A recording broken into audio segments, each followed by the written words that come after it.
E logo os irmãos enviaram de noite Paulo e Silas a Bereia. E eles, chegando lá, foram à sinagoga dos judeus.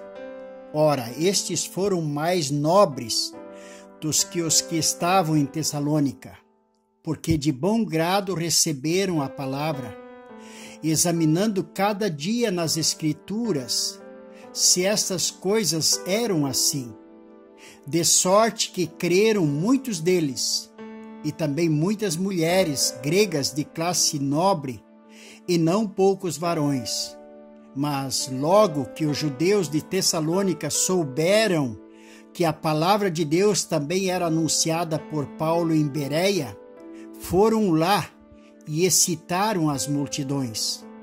No mesmo instante, os irmãos mandaram a Paulo que fosse até o mar, mas Silas e Timóteo ficaram ali.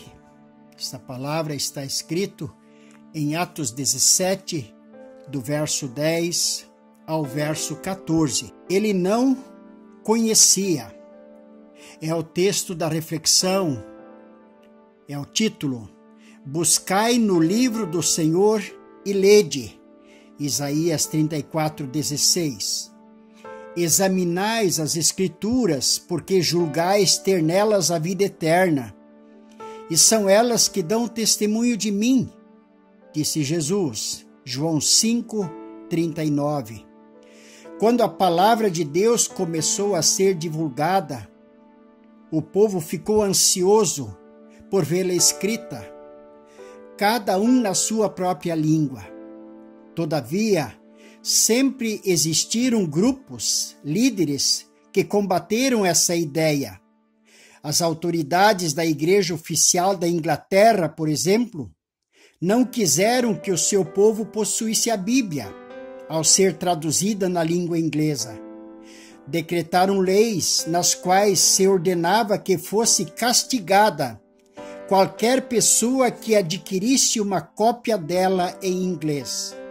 Diziam que a palavra de Deus não fora produzida para ser colocada nas mãos dos leigos, mas apenas para os chefes da igreja.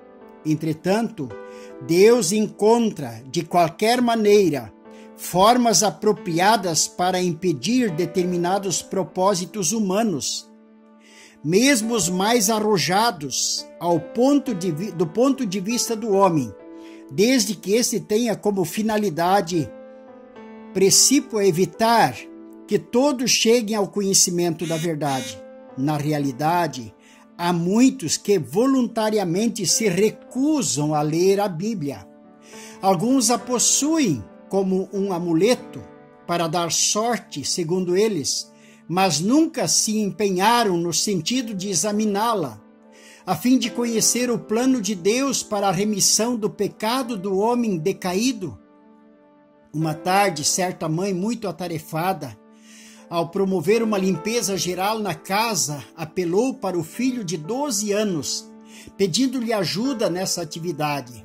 Coube-lhe então o dever de limpar os móveis, começando de cima para baixo, ainda com responsabilidade de retirar todos os objetos acumulados sobre eles, para que melhor pudesse retirar toda a poeira ali amontoada desde a última faxina. O garoto, servindo-se de uma pequena escada de 2 degraus, iniciou seu trabalho. Depois de algumas horas, estavam limpos os móveis das 2 salas mais antigas. Alguns aproveitáveis e outros não. Havia realmente muito o que fazer ali, quando começou a pôr abaixo tudo que estava colocado em cima de uma velha prateleira. O garoto deparou-se com um volume grosso, já amarelecido, empoeirado, e metido entre latas, ferramentas e tantas outras quinquilharias encostadas. Com o livro já nas mãos, o pequeno chamou a mãe e foi dizendo: "Olha, mãe, achei essa coisa velha, empoeirada e até com cheiro de mofo. Veja só como está horrível. Posso jogar no lixo?"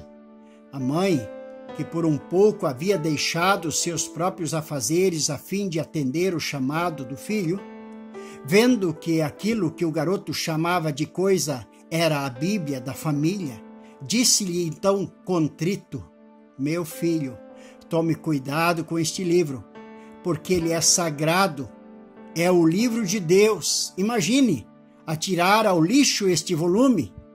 Livro de Deus, mãe?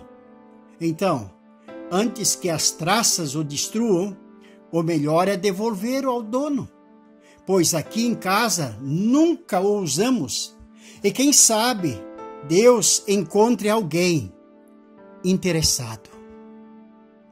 Lembrei de um outro exemplo que há muito eu conheço, de um filho muito dedicado aos estudos, que morava numa pequena cidade onde não havia faculdade e queria continuar os seus estudos. A mãe, viúva, crente do Senhor Jesus, muito cuidadosa com a alma do filho, ela combinou com o filho que se o filho lesse a Bíblia todos os dias, ela lhe daria a faculdade completa, inclusive pensão e toda a despesa que custaria o curso que ele queria fazer na faculdade.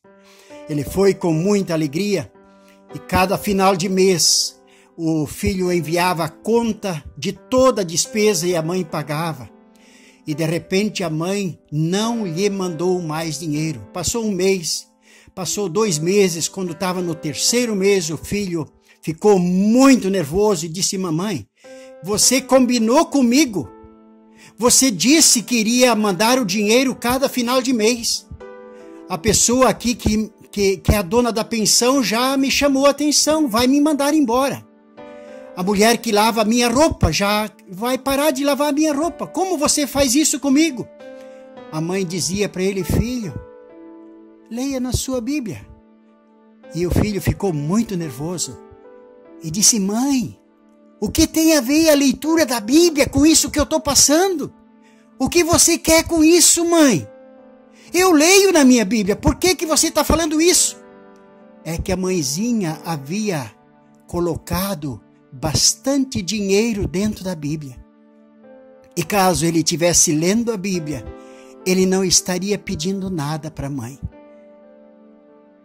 Queridos, quantas pessoas estão com o tesouro divino em sua casa, em suas mãos, mas não a leem, e por isso não sabem o que fazer com isso que é chamado de vida, com isso que é chamado de família, com isso que é chamado de pecado, culpa, mágoa. Não sabem que Deus tem, através da Bíblia, a graça revelada e derramada aos corações humanos para fazer grandes maravilhas, enriquecer as almas humanas em qualquer circunstância. Por isso eu quero mais uma vez lhe dizer: leia a sua Bíblia. Deus abençoe você. Quem vos falou foi o missionário Alair Scheid.